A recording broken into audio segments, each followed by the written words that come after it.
안녕하세요, 아로씨입니다. 우리는 획기적이다 라는 말을 들으면 끌립니다. 획기적인 제품이 나오면 시장에서 불티나게 팔립니다. 획기적인 제품이 무엇이 있을까요? 삼성의 무풍 에어컨을 그 예로 들 수 있습니다.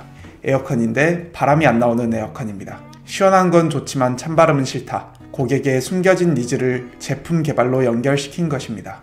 이 제품으로 삼성은 에어컨 부문에서 큰 성공을 거두었습니다. 획기적인 제품이 이 건설 분야에도 있습니다. 바로 철근을 연결할 때 쓰이는 원터치 철근 커플러입니다. 기존의 방식은 철근을 겹쳐서 철사로 묶는 방식이 일반적인 방법이었습니다.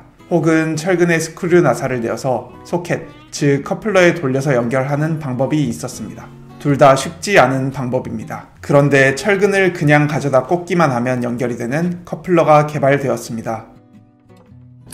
바로 원터치식 철근 커플러입니다. 업계에서는 줄여서 원터치 커플러라고 부르고 있습니다.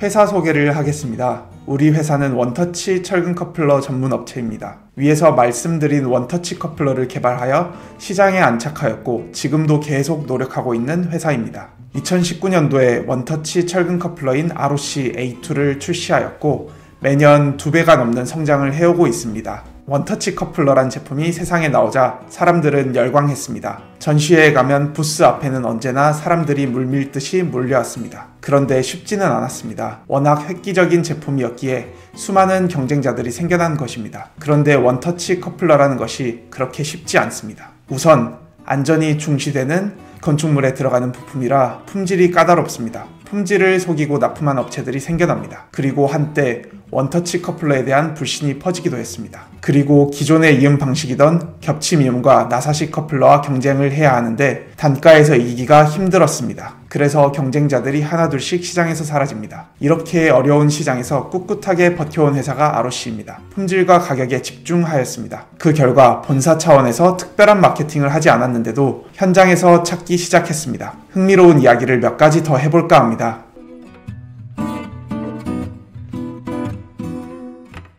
원터치 커플러, 누가 원조일까요? 원터치 철근 커플러의 역사에 대해서 들어보셨나요? 원터치 업계에도 원조 논란이 있습니다. 전시회에 가보면 특허증을 보여주면서 너도 나도 원조라고 합니다. 물론 홍보활동을 하면서 원조라고 할 수는 있다고 봅니다.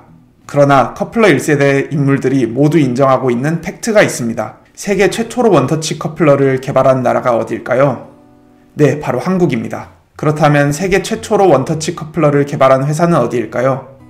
네, 우리 회사 ROC입니다. 그럼 세계 최초로 원터치 커플러를 출시한 회사는 주식회사 ROC인가요? 안타깝게도 우리가 아닙니다. 이제부터 이유를 알려드릴게요. 원조 이야기를 짚어보았는데요. 재미로만 봐주세요. 사실 누가 원조인가 보다는 현재의 제품 경쟁력이 우선인 것 같습니다. 원 개발자가 이미 개발을 진행해왔고 그때가 2009년입니다. 원터치 커플러에 특허들이 많은데 특허의 시기로 보면 누가 진짜 원조인지 알 수 있습니다. 다른 회사의 경우 출원과 등록일이 2018년도 이후가 대부분입니다.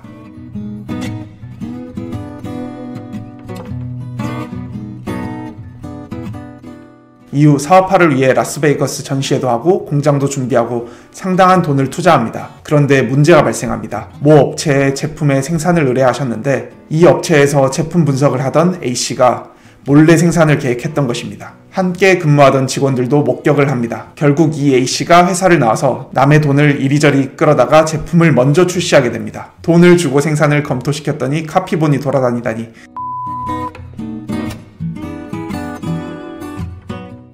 원터치 커플러 시장의 활성화. 2016년경 원터치가 시장에 본격적으로 나타납니다. 철근을 꽂으면 체결이 되니 시장에서는 엄청난 기술로 받아들여졌을 것입니다. 당시 이 모델의 생산을 검토하는 과정에서 1차로 파생된 업체들이 10군데 정도 되었습니다. 사장님께서는 그중 한 업체에서 만든 제품을 가지고 원천 특허에 관한 권리 분석을 변리사에게 의뢰했습니다. 그래서 100% 특허 침해라는 것을 판명한 권리 분석 결과를 가지고 경고장을 보냅니다. 그 업체가 당시 매스컴도 타고 가장 크게 하던 모 업체였습니다. 그리고 사용하고 있는 곳에도 경고장을 보냈습니다. 특허법은 제조회사, 유통회사, 사용자들 모두 다 걸립니다. 그러나 형사적, 민사적으로 경고장만 보내고 추가적인 법적 조치는 안 하셨습니다. 바로 여기에 사장님의 큰 그림이 있었는데요. 소송은 오래 걸려서 결과가 나오는 동안 실익을 얻기 힘든 면이 있습니다. 그리고 소송에 연루된 유통사와 건설사들 또한 우리의 잠재 고객이라 관계를 생각하셨습니다. 무엇보다도 원터치 시장이 활성화하여 시장 파이가 커지기를 원하셨습니다. 물론 이 같은 결정은 기술력에 대한 자신감이 있어서 가능한 것이었습니다.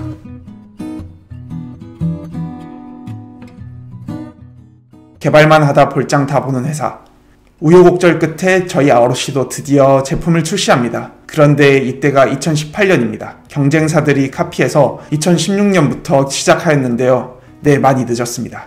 유사 특허의 문제를 제쳐놓더라도 늦은 이유는 우리 사장님의 완벽주의 성향 때문이었습니다. 원터치 커플러라는 물건은 당시 시장에 없었던 완전히 새로운 제품이다 보니 검증이 안 된 부분들이 많았습니다. 양산성은 물론 입구와 내부의 설계, 바디의 강도 등 해결해야 할 부분이 많았습니다. 사실 우후죽순으로 생겨난 업체들은 품질 문제를 일으켰습니다. 그래서 국토부의 조사를 받고 상당수가 정리되었습니다. ROC는 이러한 문제들을 해결하느라 시장에서 완전히 후발주자가 된 것이지요. 이때 출시한 첫 제품이 ROC A1이라는 초기 모델입니다. 본격적으로 시장에 출사표를 던진 것입니다. 그리고 우리 회사는 뼈아픈 경험을 발판으로 계속해서 새로운 철근 커플러를 개발해 나갑니다. 경쟁사들이 품질 문제로 무너질 때에도 우리는 기술력이 있어서 ROC A2 등 차기작을 계속 만들어내 갑니다. 우리는 개발만 하다 볼장 다 본다.